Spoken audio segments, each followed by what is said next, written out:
लहानांपासून मोठ्यांपर्यंत सगळ्यांना आवडणारा आणि कमी पैशामध्ये पोट भरणारा पदार्थ म्हणजे वडापाव। वडापावचं नाव ऐकताच मस्त सुकी लाल चटणी, हिरवी चटणी सोबत खायला मस्त हिरवी मिरची आणि त्याचबरोबर चटपटीत असा वडा। मुंबईचा फेमस गाड्यावर मिळतो त्या पद्धतीचा वडापाव कसा करायचा, कमी वेळामध्ये कसा नियोजन करायचं, ते सगळे टिप्स या व्हिडिओमध्ये सांगितलेले आहे। त्यासाठी व्हिडिओ स्किप न करता पूर्ण पहा। पहिल्यांदा पाहूया हिरवी चटणी। तर इथे मी घेतलेलं आहे एक मिक्सरचं भांड। इथे मी स्वच्छ धुवून पुसून घेतलेलं अर्धा बाउल इतकं पुदिना आणि त्याचबरोबर तेवढ्याच प्रमाणात म्हणजेच अर्धा बाउल इतकं कोथिंबीर घेतलेली आहे। कोथिंबीर घेतेवेळेस थोडेसे देठाचा भाग घ्यायचं म्हणजे स्वाद चटणीला छान येतो।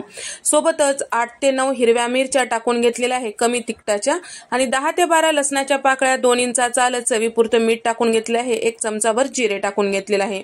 चटणीला छान दाटसरपणा येण्यासाठी 2 चमचे फुटाण्याची डाळ टाकून घेतलेली आहे। फ्रीज मधलं थंड पाणी यामध्ये साधारण 1 कप भर इतकं टाकून घेतलेलं आहे। सोबतच 1 चमचाभर इथे मी लिंबाचा रस टाकून घेतलेला आहे। 2 चमचे इथे मी साखर टाकून घेतलेला आहे। रंग छान येण्यासाठी आणि रंग टिकून राहण्यासाठी इथे मी बर्फाचे 2-3 खडे टाकून झाकण लावून जमेल तेवढं बारीक असं हे चटणी तयार करून घेतलेली आहे या पद्धतीने। तर या ठिकाणी मस्त दाटसर आणि त्याचबरोबर हिरवीगार अशी पुदिन्याची चटणी तयार झालेली आहे। आता फ्रीज मध्ये याला ठेवूया। वडापावची बाकीची तयारी होईपर्यंत आपल्याला फ्रीज मध्ये ठेवायचं आहे जेणेकरून याचा रंग छान टिकून राहतो। यामध्ये 2 ते 3 बर्फाचे खडे सुद्धा टाकून घेतलेला आहे। आता तोपर्यंत भाजीची तयारी करून घेऊया। सुरुवातीला हिरवी चटणी तयार करून घेतल्यामुळे पटकन असं आपलं वडापावचं मिश्रण तयार झालं की लगेचच आपल्याला पावला लावून देता येतो। भाजीचा ठेचा तयार करण्यासाठी इथे मी 10 ते 12 हिरव्या मिरच्या, मुठभर कोथिंबीर, चमचाभर जिरे, 10 ते 12 लसणाच्या पाकळ्या आणि 1 इंच आलं घेतलेलं आहे।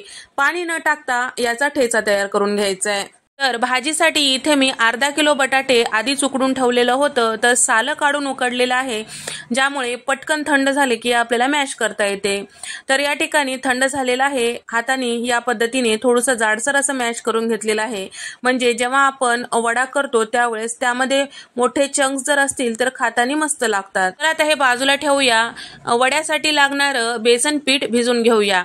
तर इथे मी घेतलेलं आहे पाव किलो बेसन पीठ बारीक दळून घेतलेलं।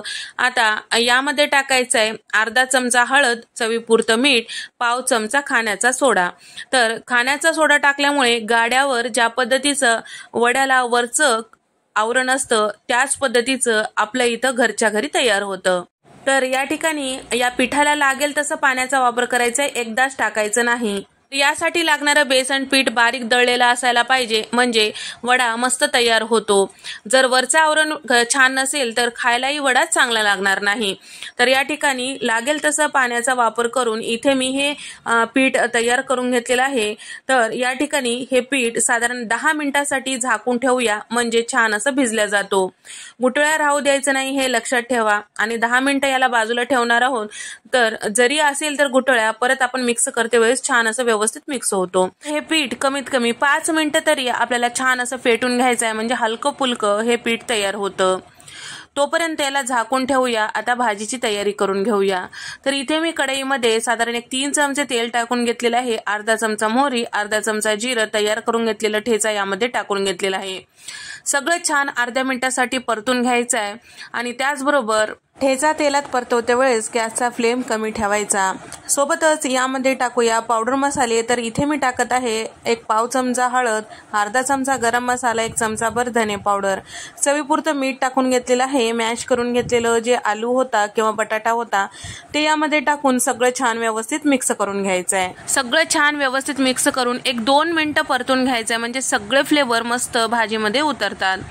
तर या ठिकाणी थोडंसं हे भाजी कोरडं होईपर्यंत परतून घ्यायचं आहे, जेणेकरून आपण जेव्हा वडा करतो त्यावेळेस जास्त असा ओलसर राहणार नाही।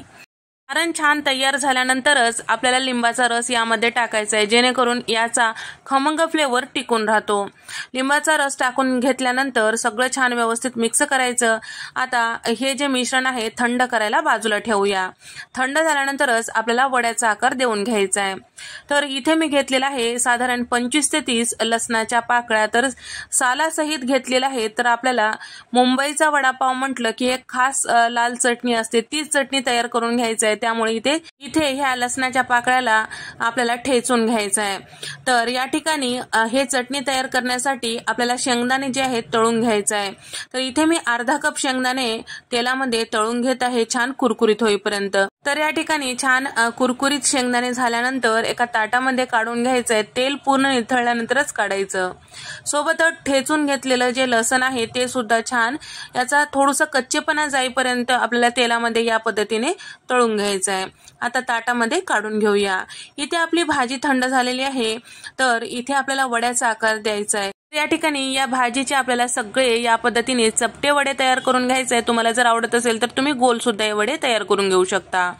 तर या ठिकाणी पीठ भिजवलेलं जे होतं ते छान असं भिजल्या गेलेलं आहे।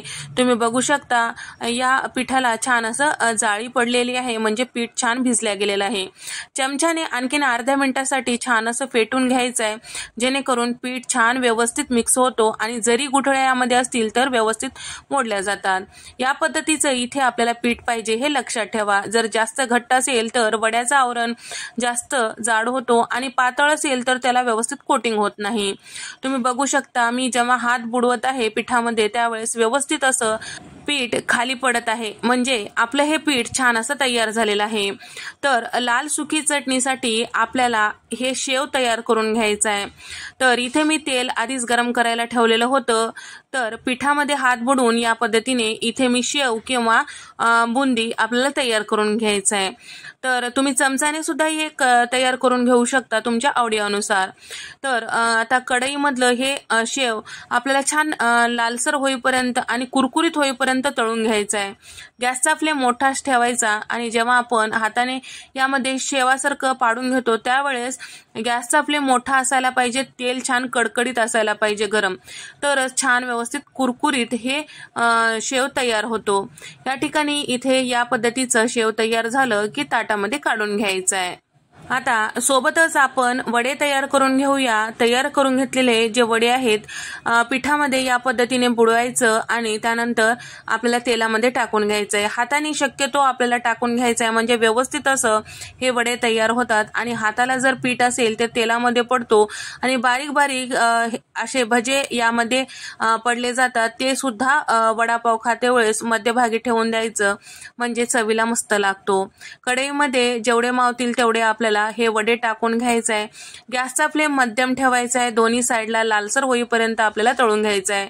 सुरुवातीला चमचा लावायचा नाही। जेव्हा हे पीठ या वड्याला व्यवस्थित असं चिकटल्या जातो किंवा छान असं त्याला आवरण तयार होतो त्यावेळेसच आपल्याला चमचा लावायचा आहे। सुरुवातीला जर तुम्ही चमचा लावताल तर हे पिठाचं कोटिंग साईडला होऊ शकतो। छान असं हे तळल्या गेलेलं असं खात्री झालं की आपल्याला झाऱ्यावर काढून घ्यायचं आहे। छान लालसर असे हे वडे तळून घ्यायचे आहे। तर या ठिकाणी हे वडे आपले मस्त बाजारात गाड्यावर मिळतो त्या पद्धतीचे तयार झालेले आहेत। बारीक शेव सुद्धा इथे बाजूला पडलेला आहे, ते सुद्धा काढून घेतलेला आहे, ते सुद्धा ताटामध्ये काढून घेऊया। याच पद्धतीने सगळे आपल्याला वडे तयार करून घ्यायचे आहे। तर सुरुवातीला तेल छान गरम असला पाहिजे आणि जेव्हा आपण वडे तळून घेतो त्यावेळेस गॅसचा फ्लेम मध्यम असायला पाहिजे। तर या ठिकाणी आपले वडे तयार झालेले आहेत, त्याला बाजूला ठेवूया आणि मिरची चीर देऊन घेतले होते ते सुद्धा तळून घेऊया। मिरची नसेल तर वडापाव खायचा मजाच येत नाही। छान हे तळून झाल्यानंतर यावर मीठ टाकून घ्यायचं आहे। तर तयार करून घेतलेलं जे भज्याचा शेव होता ते छान थंड झालेला आहे। यामध्ये थोडंसं जिरे टाकून घेतलेले आहे। सगळं मी मिक्सरच्या भांड्यात टाकून घेतलेले आहे। 2 चमचे बेडगी मिरची पावडर टाकून घेतलेले आहे आणि चवीपुरतं मीठ टाकून घेतलेलं आहे। आता आपल्याला मिक्सरमधून या पद्धतीची चटणी तयार करून घ्यायचं। थोडंसं जाडसर असं ठेवायचं। मार्केटमध्ये किंवा बाजारात गाड्यावर मिळतो ज्या पद्धतीची चटणी त्याच पद्धतीने आपल्याला इथे तयार करून घ्यायचं आहे। मस्त सुकी लाल चटणी तयार झालेली आहे। तर थोडंसं शेव थंड झाल्यानंतर मिक्सरमधून काढून घ्यायचं आहे हे लक्षात ठेवा। तर इथे आपली सगळी तयारी झालेली आहे। पाव सुद्धा कट करून घेतलेला आहे। तयार करून घेतलेलं हिरवी चटणी याला लावून घ्यायचं आहे। टाकायचं आहे लाल सुकी चटणी, तळून घेतलेला वडा आणि तळताना जे बारीक भजे तयार करून घेतलेले होते ते यावर टाकून घ्यायचं आहे आणि सोबत खायला मस्त मिरची। तर तुम्हाला हा व्हिडिओ कसा वाटला नक्की कमेंट करून सांगा। व्हिडिओ आवडल्यास व्हिडिओला लाईक करा, चॅनलला सबस्क्राईब करा आणि त्याचबरोबर अशाच मस्त नवनवीन रेसिपीजमध्ये भेट देऊया। तोपर्यंत नमस्कार, बाय।